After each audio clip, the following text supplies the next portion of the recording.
26 वर्षीय भारतीय अमेरिकी OpenAI whistleblower Suchir Balaji का शव सैन फ्रांसिस्को में उनके अपार्टमेंट में पाया गया। सैन फ्रांसिस्को के मुख्य चिकित्सा परीक्षक कार्यालय ने इसकी पुष्टि की है कि उनकी मृत्यु का कारण आत्महत्या है। सैन फ्रांसिस्को पुलिस ने उनके अपार्टमेंट में किसी प्रकार की संदिग्ध गतिविधि के सबूत नहीं पाए हैं। सुचिर बालाजी ने ओपन एआई में एक एआई भर्ती शोधकर्ता के रूप में काम किया था, लेकिन इस साल की शुरुआत में उन्होंने कंपनी छोड़ दी। कंपनी के खिलाफ बयानबाजी और कॉपी करने के आरोप के बाद उनका कंपनी से लगातार विरोध हो रहा था।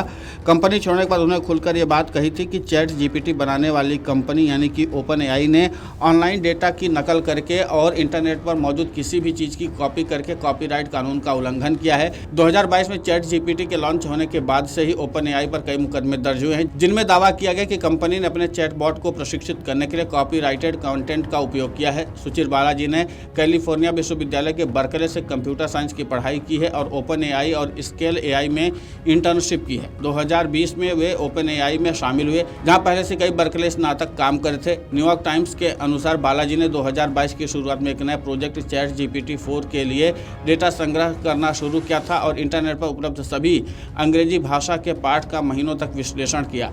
शुरुआत में बालाजी ने अपने काम को एक शोध प्रोजेक्ट के रूप में देखा। उनका मानना था कि GPT-3 कोई चैटबॉट नहीं है, बल्कि कंपनियों कंप्यूटर प्रोग्राम्स को अन्य सॉफ्टवेयर एप्लीकेशन बनाने के लिए एक उपकरण के रूप में उपयोग किया जा सकता है।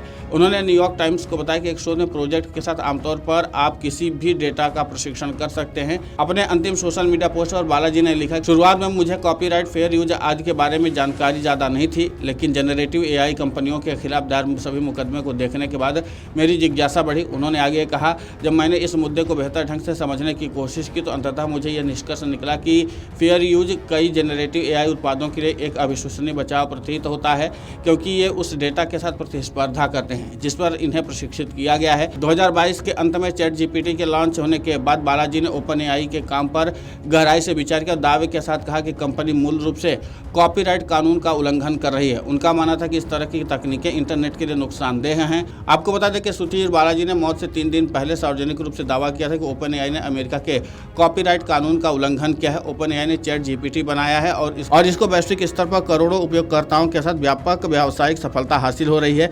2022 के अंत में इस ऐप के लॉन्च ने लेखकों की ओर से कई कानूनी चुनौतियों को जन्म दिया था। उस पर कई लेखकों, प्रोग्रामर और पत्रकारों ने आरोप लगाया था कि कंपनी ने गैर कानूनी तरीके से अपने ऐप को विकसित करने के लिए उनके कॉपीराइट कंटेंट का इस्तेमाल किया है। 23 अक्टूबर को विदेशी मीडिया को एक इंटरव्यू देते समय बालाजी ने तर्क दिया था कि ओपन एआई उन व्यवसायों और उद्यमियों पर नैरेटिव प्रभाव डाल रहा था जिनको चैट जीपीटी को ट्रेन करने के लिए जानकारी हासिल करने के इस्तेमाल किया गया है। उन्होंने कहा कि अगर आप मेरी बातों पर यकीन करते हैं तो आपको कंपनी छोड़ देनी होगी। साथ ही उन्होंने कहा था कि इंटरनेट इकोसिस्टम के लिए एक टिकाऊ मॉडल नहीं है। कुल मिलाकर के ओपन एआई को लेकर के जिस तरीके से उन्होंने बड़े बड़े सनसनीखेज खुलासे किए थे, उसके बाद से इस बात पर कई तरह के संदेह भी पैदा हो रहे हैं। जाहिर सी बात है कि इसके बाद इसकी जांच की जाएगी और जांच के बाद ही पता लग पाएगा कि उनके मौत का असली कारण क्या था। क्या उन्होंने आत्महत्या की थी या कोई उनके ऊपर दबाव था? इन सभी पहलुओं की जांच होने के बाद ही असली सच सामने आ जाएगा। फिलहाल उनकी मौत के बाद से जांच का भी दौर शुरू हो चुका है और देखते हैं कि जांच में मौत का कारण क्या निकल कर सामने आता है। लेकिन ओपन एआई को लेकर के जिस तरीके से उन्होंने दावा किया है, इसलिए शक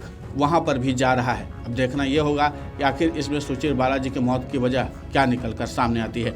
वीडियो डेस्क अमरउजाला.com। अगर आप ये वीडियो YouTube पर देख रहे हैं तो हमारे चैनल को सब्सक्राइब कर बेल आइकन दबाएं और Facebook पर देख रहे हैं तो हमारे पेज को लाइक करें। 8 मिलियन प्लस सब्सक्राइबर, आपके इस भरोसे के लिए बहुत धन्यवाद। अगर आप ये वीडियो YouTube पर देख रहे हैं तो हमारे चैनल को सब्सक्राइब कर बेल आइकन दबाएं और Facebook पर देख रहे हैं तो हमारे पेज को लाइक करें। 8 मिलियन प्लस सब्सक्राइबर, आपके इस भरोसे के लिए बहुत धन्यवाद।